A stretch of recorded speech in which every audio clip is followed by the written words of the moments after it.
Hey, come on, somebody. Big Rich here. Hope you're having a great day.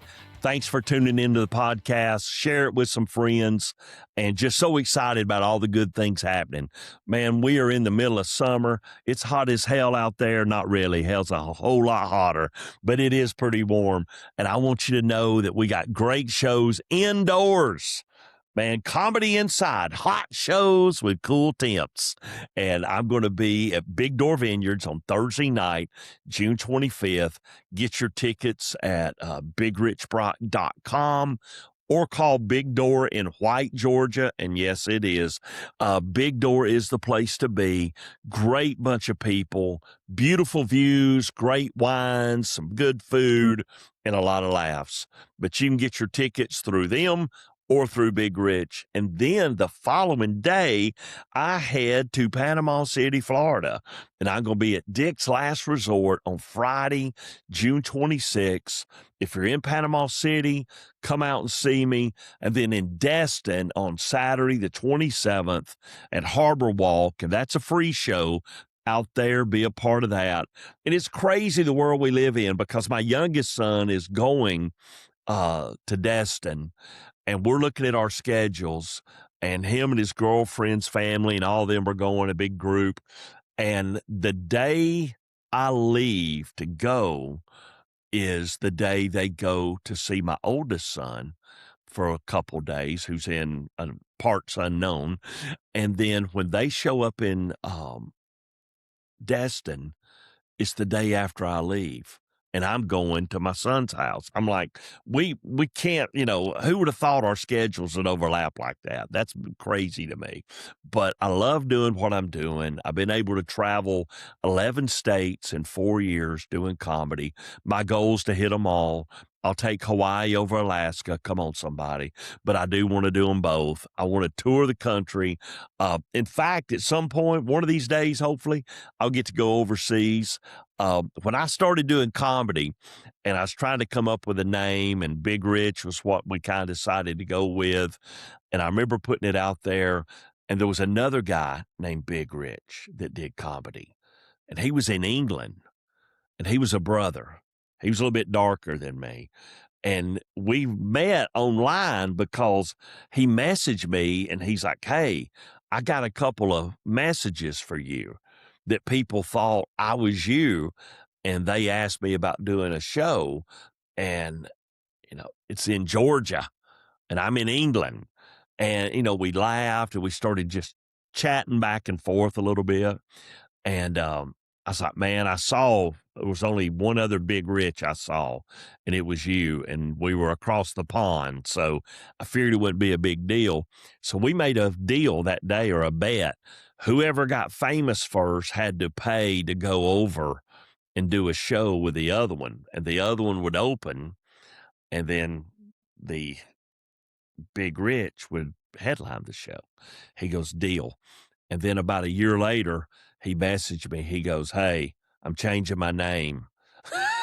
I'm tired of getting your emails.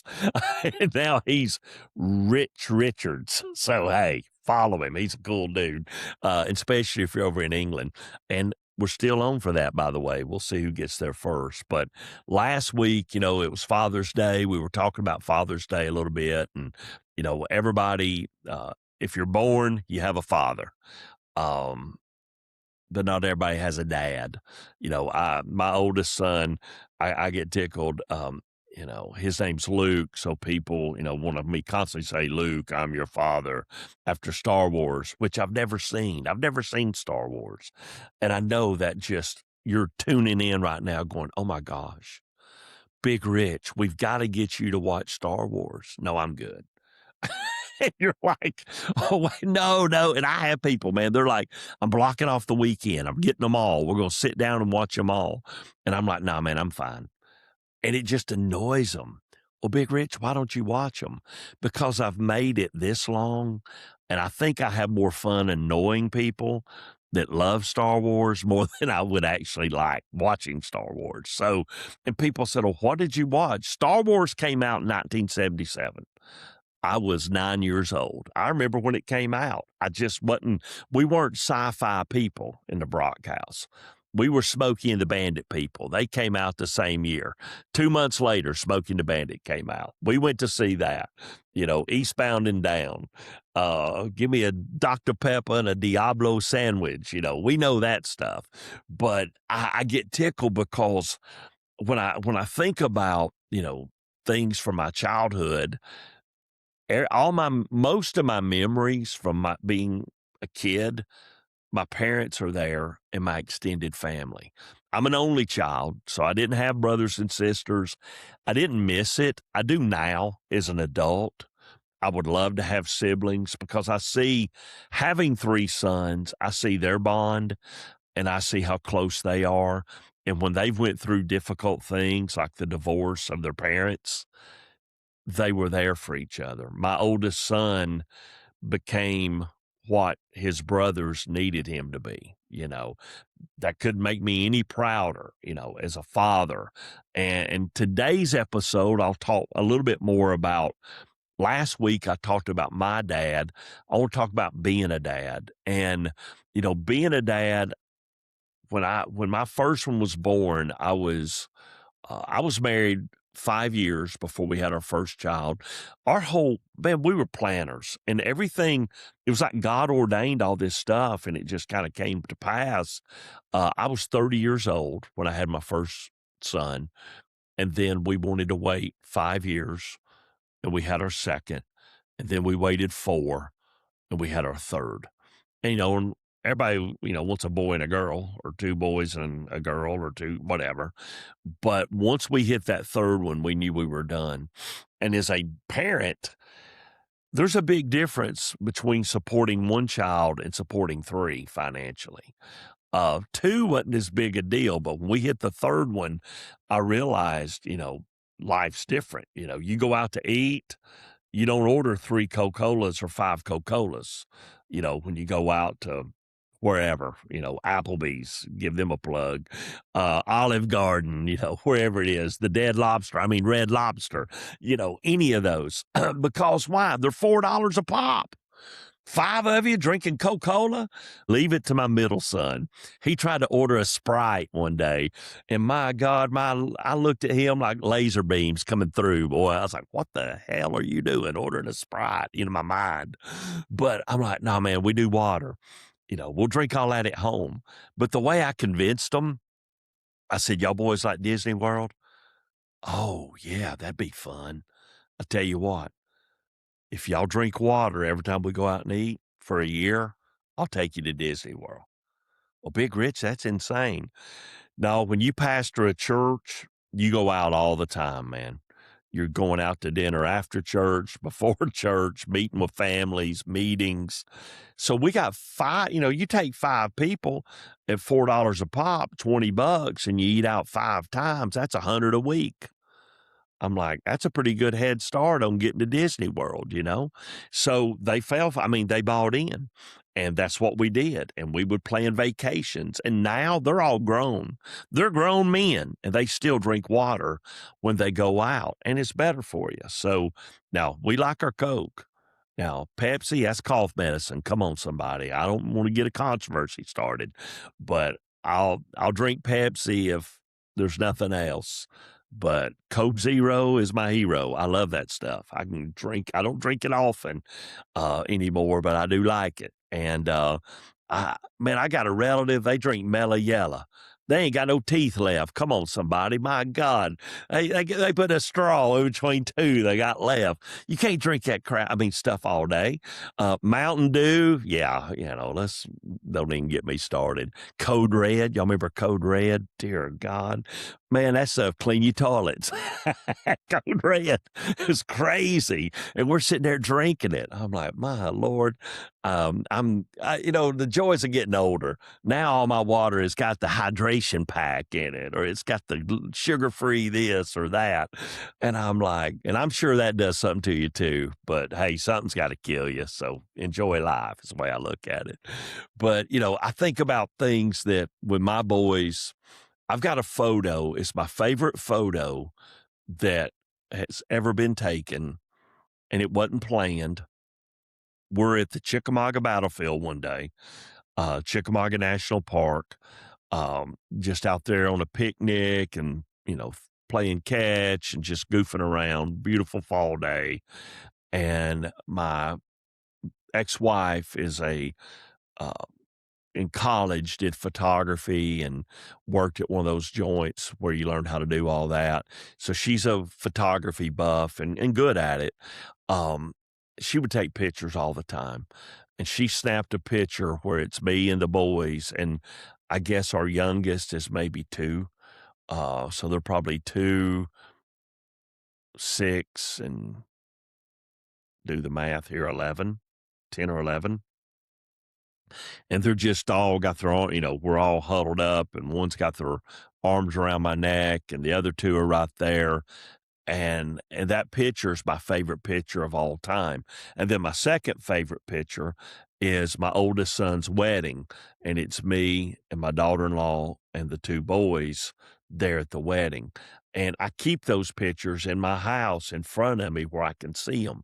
I think men in general are very visual, but I like to keep things in front of me that inspire me, that give me a feel good, that make me happy. And those 2 pictures do it. They take me to a good place. Growing up, when I was a kid, I remember we went to Disney World. We went twice. Once we went, and it was just me and my mom and dad, and I was a little bitty guy. And if you've ever went and stayed, when the Polynesian Village opened, it was the first year the Polynesian Resort opened. That's how long ago, 1970s. And it was $43 a night. Big Rich, how do you remember that? My father kept the receipt. When he passed, I went through all of his stuff.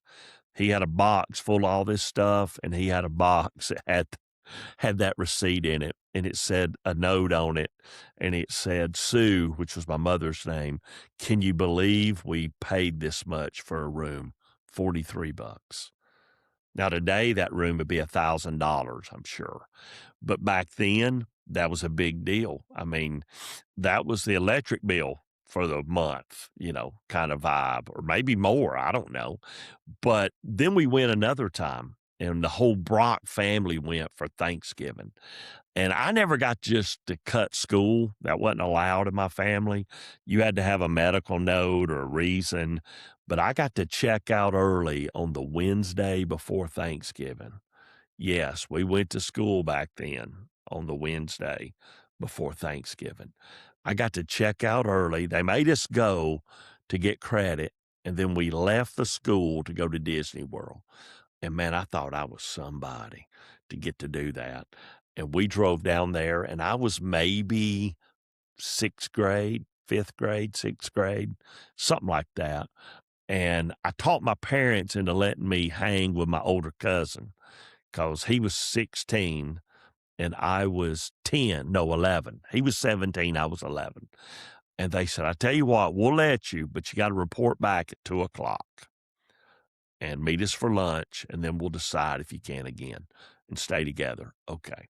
So everybody went, and then as soon as we got away from them, he said, get out of here. Scram. I'll meet you back here at 1:45. And he went off to try to pick up women or girls and enjoy Disney World. And I went to ride all the rides. And man, I'm of like 11 walking around Disney World in the 1900s by myself. And I rode everything because I didn't wait in line. They didn't have fast passes back then. I'd get in line, it'd be like 2-hour wait, and I would just walk through it like, Mom, Mom, Mom, where are you, Mom? And walk all the way to the front, then jump on jump on the cart and get to ride. And I rode Space Mountain twice. I rode some other stuff that was an hour plus wait. I'd ride it because I was pulling this trick. And then that night at dinner, we started talking about our day.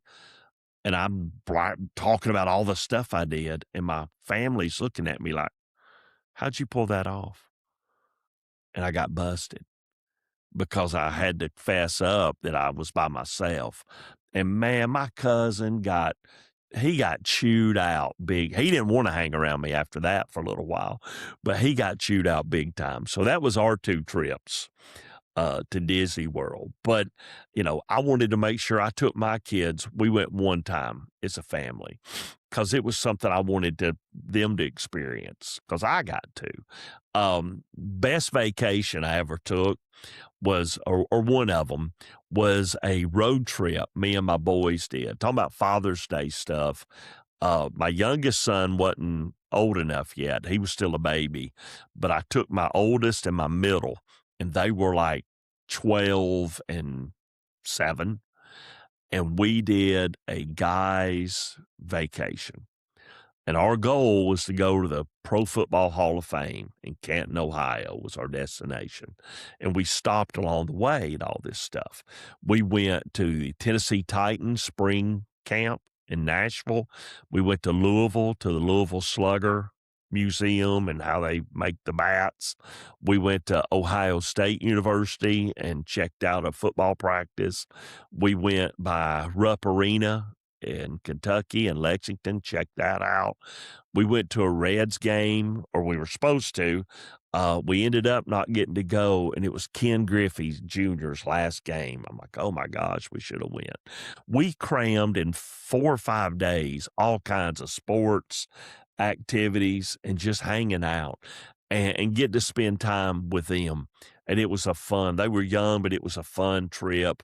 Most of the things that I did with my boys when they were young was around their sports. All 3 of them. My oldest didn't start playing sports until he was 10 because we were so busy building a church and doing all the things that you do.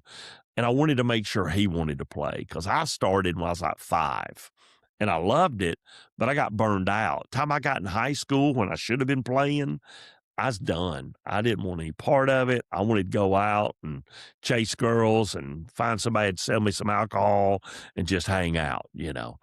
But my boys, we waited, and my oldest son, the first sport he played was soccer. I knew nothing about soccer. I still don't know anything about it. USA, that's all I know. I get tickled. When I was a kid in Chickamauga, our PE teacher, Mr. Paul Brown, come on, somebody, shout out to Mr. Brown, great guy. He played soccer at Covenant College in the 1970s. And he came to our town and taught PE, and he wanted to teach everybody soccer. And he said, we're going to have a soccer club. We're going to play, and I'll teach y'all.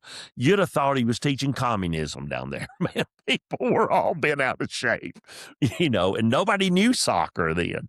And kids are showing up in cowboy boots and, steel-toed shoes. I mean, nobody knew nothing. And it didn't last very long. I think we made it about 2 weeks, and we went back to baseball and football, basketball, the big 3. In fact, Gordon Lee, where I went to high school, they still don't have a soccer program. Everything else, but, for whatever reason. But when my son played soccer, and the reason he picked that was they practiced once a week and they played once a week. And I said, okay, we're in. And he did that, and he liked it. And it wasn't so much he liked the soccer, he liked competing. So the next year, he's like, I want to play football. So we let him, and he excelled right out of the gates. But the reason he excelled was the same reason I did at that age. I spent the time teaching him the game, teaching him baseball. We didn't have buses when he went to elementary school, so I would drive him, and on the way to school, we'd talk baseball scenarios. He played third. I was like, okay, they hit it to you, and there's a guy on second. What do you do? There's a guy on first. They hit it to you. What do you do? And he learned the game. And we played catch, and I'd hit him grounders. We'd go down the field, and I'd pitch to him. And then the middle son got interested. And see, he'd been shagging balls and out there with me and the older brother. So at 5, he wanted to play. And then along came my third son, and he didn't get as much of me because, unfortunately, of the divorce, but he got his brothers instilling in him, and me too, but his brothers instilling in him what I had instilled in them years before. And all of them were really good, and they had fun with it. And it's because somebody had to spend some time. So here's what I want you to see today. If you want to be good at something and you want to enjoy something, you got to spend some time in it. No matter what that is, whether it's playing guitar or, a sport or something, video games or whatever your thing is, you got to spend some time at it. And there's some folks that, I get tickled because when it comes to dads, my youngest son, I had to work more hours to provide than what I did with my other two. My schedule was a little more flexible with them.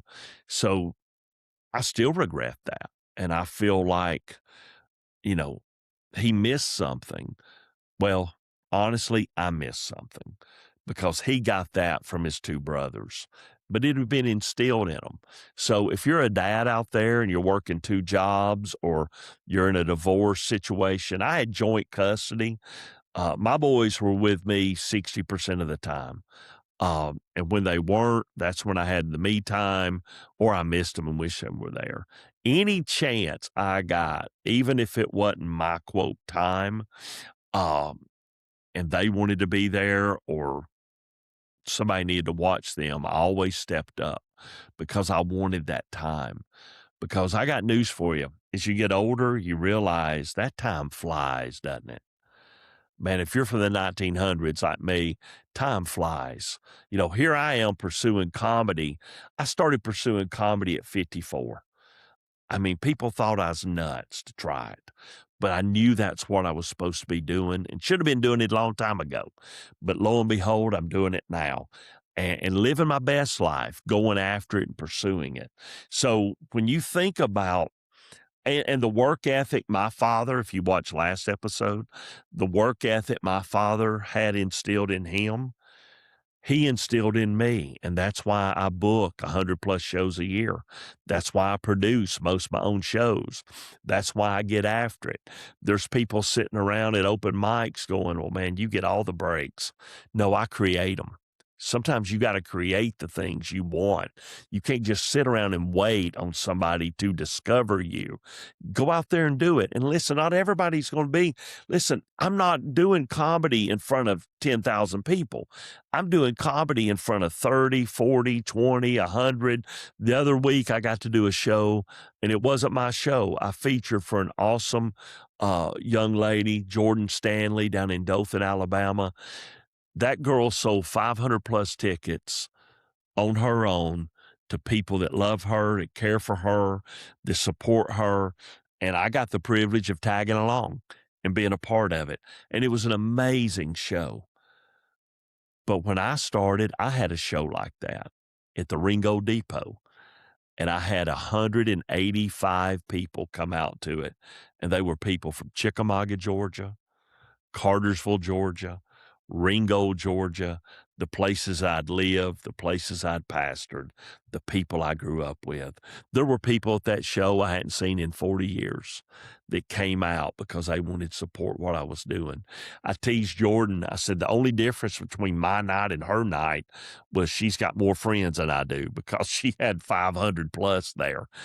But it made a memory that'll last forever.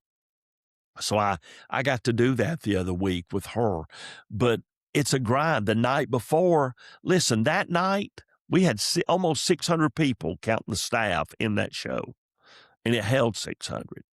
The night before, I'm at a winery with my friend Moody Malave, who's a great comedian. Check him out. We did a show for 24 people, and that was a hot show.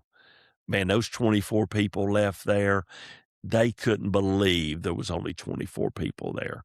And they said, man, we're going to tell people this was incredible. So that's how I know I'm doing what I'm supposed to be doing. I get just as excited about a hot show with 24 as I do a hot show with 600. Now, I prefer the 600. I got bills to pay, but I'm in it. I'm in it. This is what I do, and this is what I'm going for. So, I was the same way about being a dad, man. My boys, I waited to pursue comedy really after my boys got grown. I traveled a tad, but not much, because I didn't want to miss basketball games. I didn't want to miss football games. I didn't want to miss having dinner on Wednesday or whatever day we got together. And some dads have to. I sit by a guy at church that travels 5 days a week. That's what he has to do. But he makes the most of that time he gets with his kids. And it hadn't always been like that, and it won't always be. So be encouraged today and find that time, whether it's 5 minutes here, 10 minutes there, find that time with your dad. And if you are a dad, kudos to you, brother. Keep doing your thing. And if you're a single mama out there that's got to do both, I lift my hands to you and I applaud you, because being a single parent, man, that's a task. But listen, there's nothing better than raising up kids that people look and say, man, you did a great job. My greatest achievement is raising my sons, but it was also my greatest responsibility. And now I'm learning how to be a parent of grown-ups. That means you're just there if they need, you're there if they need you. You get together on the holidays, that kind of thing, because we're spread out. But be encouraged. I appreciate you listening today. I've really enjoyed covering this topic about, everybody's got a father, but not everybody has a dad. And I encourage you, if you are a father, be a dad. And if you are a dad, keep up the good work. And if you're out there and you're thinking, I wish I had that relationship, well, that's when the Heavenly Father steps in. When you don't have what you need here in this earth, God himself, he says, I'll be a father to you. I'll be a dad to you. And I encourage you, like, Big Rich, I didn't know he was going to be preaching today. No, I'm not preaching. I'm just telling you my story, that I had a great dad, but I still needed a Heavenly Father. And so thankful that I have that relationship with God. It's not what you say, well, is it what it used to be? Yeah, it's just different. It's different now. When I was Pastor Brock, I ate, slept, breathed the church and the church world. I attend church when I'm on the road. If I find one that I either watch online, or if I find one I want to go to. I went to a great one in Dothan, Alabama recently. But what I want you to understand is the fact that it's not about going to church. It's about being the church. And if you're being the church, you'll find a time to worship. You'll find a time to do all that. But be encouraged and come out and laugh with me, man. Come out to a show. If you've been to one, bring a friend. If you haven't, I've done 567 in 4 years. Where you been? Somebody told me, I wish you'd come to my area. Let me know where it is. Find us somewhere to do it. Get some people together. We'll come and do it. I hope you have a great day. We'll see you next time. A big God bless you. This is Big Rich, and I'm out.